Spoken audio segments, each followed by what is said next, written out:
后来乡亲啊，讲即摆中国的社群媒体侪，拢是反美国、反川普的铺文，甚至有用 AI 来做的影片，口说川普都是一个掌握着关税的超级英雄。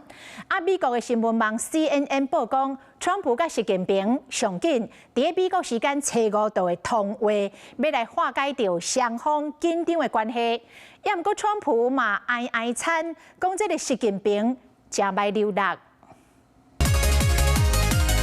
This AI-generated anime is going viral in China, portraying U.S. President Donald Trump as a tariff-wielding superhero. 网络顶最近出现真济用 AI 做影片，警惕川普关税的政策。Your taxi truck, your taxi chair, it was burning in your dumpster fire. 就连中国的官方媒体新华社也来斗闹这。I now choose death to end the harm. Please don't do this. Goodbye, Dr. Mallory. 有川普甲美国的大官伫工场索罗斯做目工甲劳工等各种 AI 影片。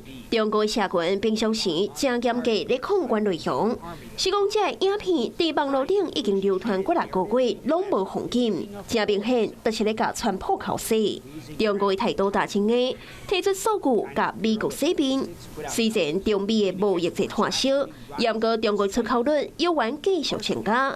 中国的企业决定将目标扩大到全球的市场。这贸易战之后，我就看明白。 The trade war made me realize the U.S. is just a small part of the global market, he says. We'd rather bring Chinese products to the rest of the world, reasonably priced, high quality, and let more people benefit. 为了避免受到贸易战的影响，真济外国企业当道都要将本地伫中国的产线转到贸易关系相对较稳定的国家，像印度、甲泰国等东南亚国家。譬如讲，美国电脑大厂惠普甲乐基，甲出名服装品牌 Gap， 拢已经摕伫中国供应链。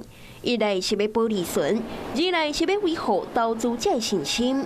可国企业伫贸易战的业行内底求生存的时，川普也敢若已经失去耐性啊。Trump complained in a social media post that she is, quote, very tough and extremely hard to make a deal with. Both countries are accusing each other of violating their recent trade agreement. 美国甲中国的贸易战到底谁会占赢面，也唔知影。Hello， 我是张新文。想要抢先掌握最及时的新闻资讯吗？赶快订阅、按赞、开启小铃铛，锁定华视新闻 YouTube 频道。